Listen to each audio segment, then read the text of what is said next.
secara garis besar, bayangan program yang sudah terlintas adalah mengembalikan IMM kepada hitah perjuangannya, yaitu menjaga idealisme mahasiswa dan turut terlibat aktif dalam gerakan-gerakan sosial sebagaimana ketentuan IMM sebagai civil society itu sendiri. Semoga ditolak. Cuman suatu saat nanti kalau misalnya menerima, bagi saya itu adalah kekalahan bagi Muhammadiyah sendiri.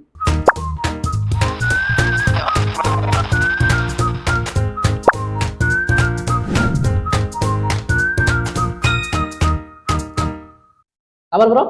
Sehat kak? Alhamdulillah. Terima kasih sudah datang sama-sama di Rumah Kreatif Gopos. Ini adalah podcast pertama kami, Cover Story, akan membahas tentang berbagai hal, termasuk juga dengan isu-isu terkini di Provinsi Gorontalo. Hari ini kita sudah kedatangan Ketua DPD IMM Provinsi Gorontalo. Apa namanya? Muhammad Arif Bina. Nah, kemarin Musda bagaimana? Ya, kemarin DPD Ikatan Mahasiswa Muhammadiyah itu baru selesai melaksanakan musyawarah daerah. Musyawarah daerah itu permusyawaratan tertinggi di tingkat provinsi. Dan kalau di IMM itu musyawarah daerah itu diikuti oleh seluruh unsur pimpinan cabang dan pimpinan komisariat yang ada di Gorontalo. Berapa calon kemarin? Kemarin yang ditetapkan oleh panitia pemilihan itu ada sekitar 2 calon, dua calon, tapi pada akhirnya mengerucut pada 1 nama di ujung-ujung. 1 nama itu karena memang tidak ada yang mendaftar atau memang aklamasi atau diaklamasikan? Kemarin itu yang ditetapkan, yang mendaftar itu ada 2 calon. Yang ditetapkan sebagai calon tetap itu ada 2 calon itu ditetapkan sebagai calon tetap.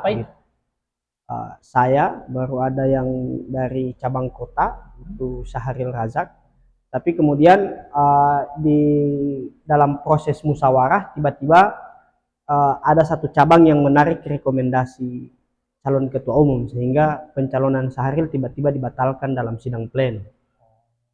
Oke, jadi terpilihlah Arif Bima sebagai ketua IMM Provinsi Gorontalo. Ya. Kira-kira program IMM Provinsi Gorontalo itu sendiri apa?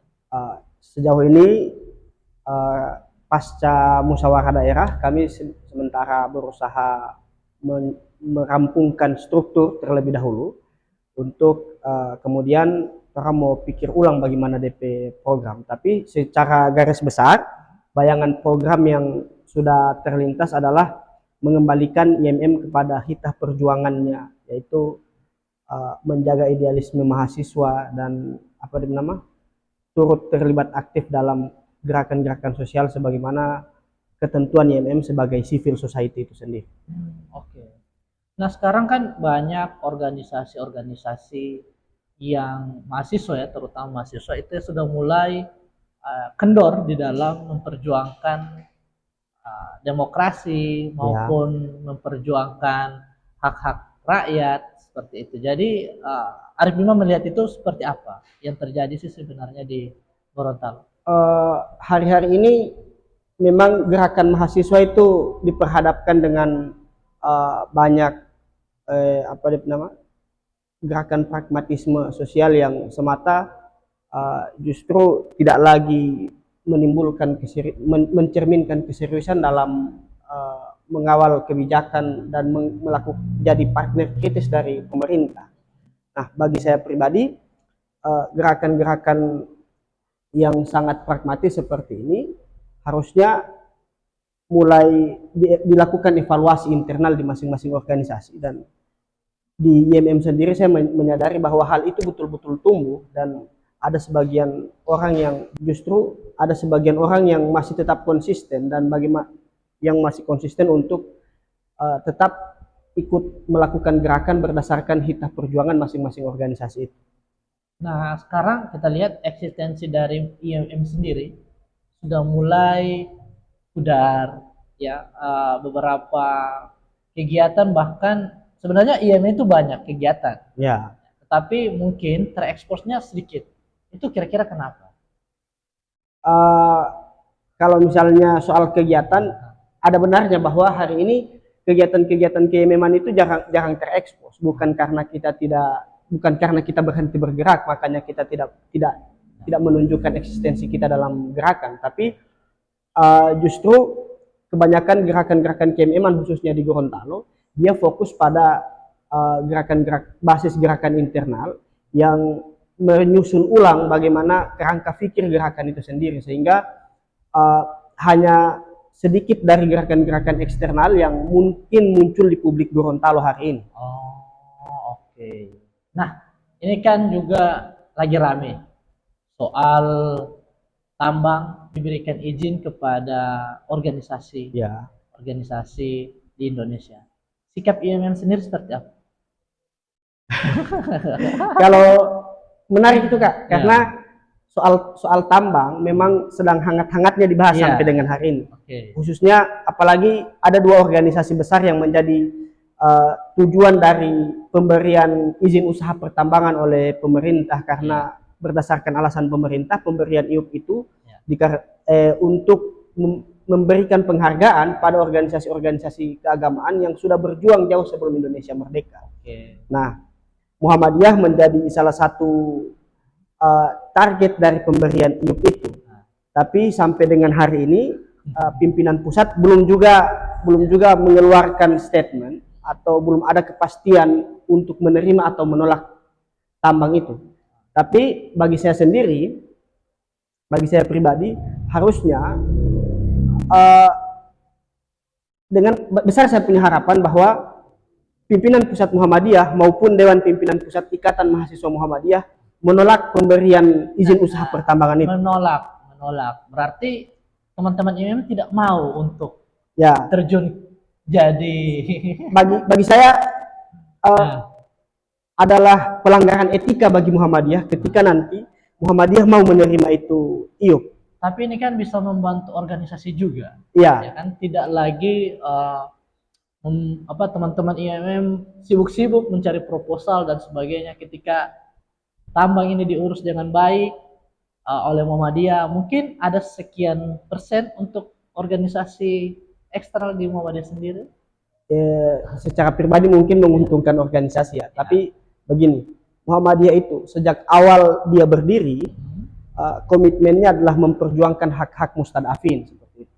Nah, hak-hak mustadafin ini dalam terminologi yang dipahami oleh Muhammadiyah adalah kaum-kaum yang tertindas begitu. Sementara pengelolaan pertambangan di Indonesia itu, konflik horizontal yang terjadi di masyarakat itu tidak bisa dipungkiri, dan masih banyak terjadi konflik horizontal di balik dari pengelolaan izin usaha pertambangan. Sehingga bagi saya pribadi berat rasanya kalau misalnya orang membayangkan Muhammadiyah yang sejak awal itu berdiri memperjuangkan hak-hak mustadafin, tapi tiba-tiba menerima izin usaha pertambangan, dan izin usaha pertambangan itu berkonflik dengan masyarakat yang harusnya jadi objek dakwah Muhammadiyah itu sendiri. Makanya saya berharap Muhammadiyah tidak menerima izin usaha pertambangan itu. Ya. Semisalnya Arif sendiri DPD Gorontalo menolak izin tambang atau pengelolaan tambang oleh Muhammadiyah. Kemungkinan dari DPD atau dari pusat itu menerima, ada masukan-masukan. Nah, bagaimana sikap Arif sendiri atau teman-teman IMM Gorontalo untuk merespon itu? Semoga ditolak. Cuman suatu saat nanti kalau misalnya menerima, bagi saya itu adalah kekalahan bagi Muhammadiyah sendiri. Kenapa? Karena bentuk penerimaan terhadap izin usaha pertambangan itu menandakan bahwa organisasi-organisasi kemasyarakatan besar kemungkinan tidak lagi punya jiwa kritis atau tidak lagi menjalankan perannya sebagai civil society. Ya, kalau misalnya Buya Hamka bilang bagaimana orang mau baca cerita sementara orang pemulu dalam keadaan full dengan makanan begitu. Kalau misalnya orang terima izin usaha pertambangan, siapa lagi nanti yang akan melakukan kontrol terhadap pemerintah dan penyelewengan industri ekstraktif yang terjadi di Indonesia gitu. Oke. Kita minum dulu. Kita minum dulu. Oke. Eh, Kemarin, kita kembali lagi ke tadi soal DPD. Musda kemarin. Ada tidak cawe-cawe atau ya kan hampir sebagian besar teman-teman organisasi pastilah ada sedikit cawe-cawe atau sedikit di IMM sendiri seperti apa kemarin? Kegiatan musyawarah daerah yang dilakukan selama 2 hari tentu membutuhkan anggaran, dan anggaran itu anggaran penginapan, makanan itu ditanggung oleh kepanitiaan dari sumber yang tidak terikat. Khusus untuk pencalonan rahasia dapur. Oke. Berbicara soal juga organisasi, tentu butuh keseriusan. Ya, Arif mungkin berapa tahun akan memimpin IMM ini? Di jabatan sebagai ketua DPD IMM itu selama 2 tahun. Satu periode 2 tahun. Satu periode 2 tahun. 2020. Itu bisa berapa periode untuk keorganisasian ketua? Saya tidak bermimpi untuk jadi 2 periode karena sebagai organisasi kaderisasi, memimpin satu organisasi dengan 2 periode itu membuktikan bahwa kita gagal menciptakan kader selanjutnya yang melanjutkan perjuangan ke IMM seperti itu. Makanya seminimal mungkin 1 periode. Seminimal mungkin. Tapi kalau ada permintaan dari teman-teman, Arif ini bagus, IMM eksis lagi, banyak program, itu tidak akan mungkin terjadi.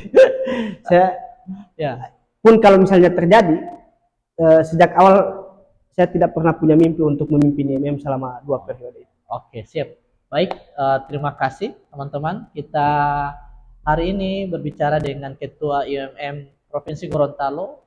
Pandangan mereka juga terhadap tambang, ya. Menarik sekali.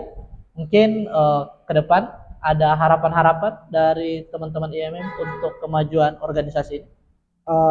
Pertama, dari Ikatan Mahasiswa Muhammadiyah sendiri sebagai organisasi otonom Muhammadiyah, kami berharap bahwa apa yang sudah menjadi hitah perjuangan dari Muhammadiyah bisa dipahami oleh banyak masyarakat Gorontalo, karena sejatinya hari ini banyak yang masih salah paham dengan Muhammadiyah. Muhammadiyah seolah-olah dianggap masih sesuatu hal yang lain, sehingga di dalam 1 tahun periode kepemimpinan ini, perjuangan nanti yang akan dilakukan oleh IMM adalah menyadarkan bahwa IMM itu bagian dari masyarakat Gorontalo, baik paham keagamaan maupun paham gerakan sosialnya, dan tidak ada yang berbeda dari Muhammadiyah dan teman-teman organisasi lain. Oke, siap. Terima kasih banyak Ketua. Jadi saya panggil Ketua ini ya. Siap. Terima kasih banyak Ketua IMM Provinsi Gorontalo. Kita bertemu di lain waktu. Bye bye.